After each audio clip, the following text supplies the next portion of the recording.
Pakistan idol में फवाद खान की बतौर जज शमूलियत पर होने वाली तनकीद के बाद कई शोबी शख्सियात ने उनकी हमायत में आवाज़ बुलंद की है। सोशल मीडिया पर जारी बहस के दौरान अदाकारों, गुलकारों और मदाहों ने नाकदीन के बयानात पर रद्द-ए-अमल ज़ाहिर किया।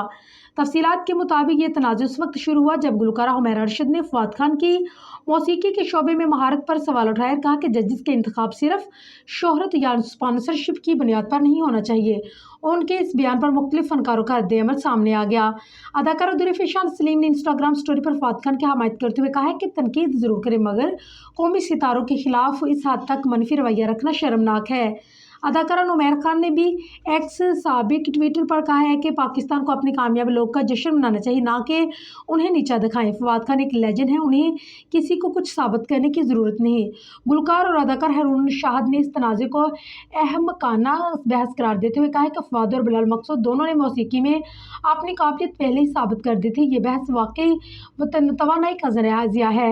सोशल मीडिया पर बहुत से सार्फिन ने भी ये निशानदेही की कि फवाद खान ने अपनी शोहरत का आगाज़ मरूफ रॉक बैंड एंटी पैराडाइम के मरकजी गुलकार के तौर पर किया और इनके म्यूजिक से गहरा ताल्लुक है, किसी से पोशीदा नहीं। मदाहों के मुताबिक फवाद खान का स्टेज और म्यूजिक का तजुर्बा उन्हें पाकिस्तान आइडल के जजेस पैनल के लिए बेहतरीन इंतखाब बनाता है। दूसरी जानिब प्रोग्राम के दूसरे सीजन के आगाज के साथ ही ये बहस दौर पकड़ चुकी है कि टैलेंट शो के जज बनने के लिए असल मेयार क्या होना चाहिए, तजुर्बा, शोहरत या फनी महारत।